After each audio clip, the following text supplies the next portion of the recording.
मी आतापर्यंत नाव घेऊन कधी बोललो नाही। आणि धनंजय भाऊ देशमुख आणि त्यांच्या कुटुंबियाला जर धक्का लागला तर धनंजय मुंडेला रस्त्याने सुद्धा फिरून देणार नाही। या मुंड्याचं फिंड्याचं आम्ही तोंडावर नाव सुद्धा घेतलं नाही, हरामखोर अवलादीचं।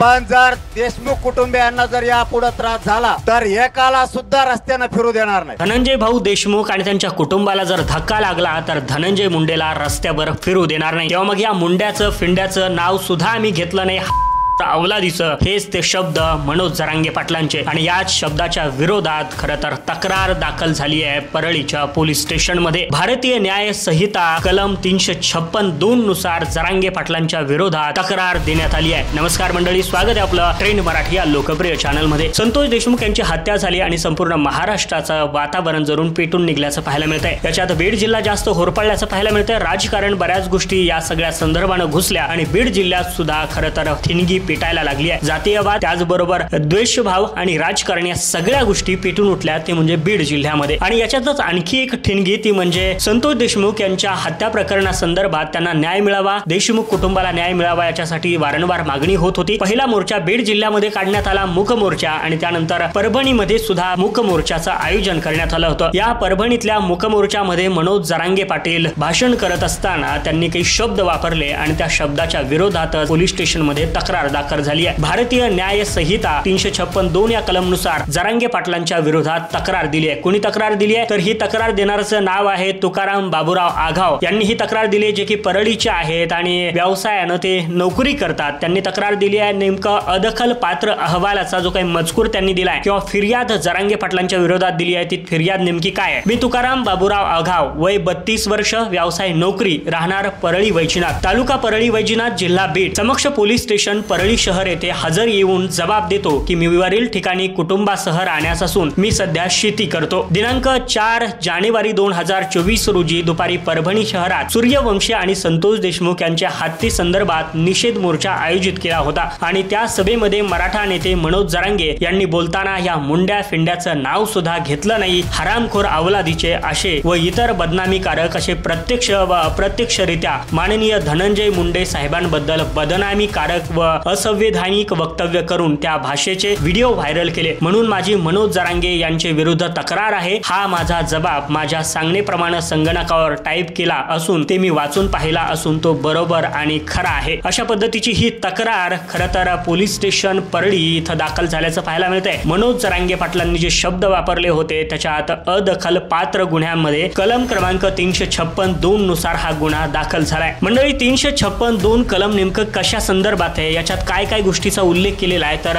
एखाद्या व्यक्तीच्या विरोधात बदला घेण्याच्या हेतून किंवा मग जाणून बुजून एखादं वक्तव्य केलं तर मानहानीचा गुन्हा अशा पद्धतीने या कलमाच्या अंतर्गत दाखल होतो। आणि कलम क्रमांक 356(2) आणि 1 नुसार मानहानी केल्या प्रकरणी खरं तर दंड मिळू शकतो, अशा पद्धतीचं हे कलम आहे। आणि याच कलमानुसार मनोज जरांगे पाटील यांच्या विरोधातली ही तक्रार परळी पोलीस स्टेशन मध्ये दाखल झाल्याचं पाहायला मिळतं। या घडीची ही एक मोठी अपडेट आम्ही आपल्याला दाखवत आहोत। मंडळी, वेळोवेळी अपडेट आपल्यापर्यंत येणार आहे, त्यासाठी ट्रेंड मराठीला आपल्या सबस्क्राइब करून ठेवा।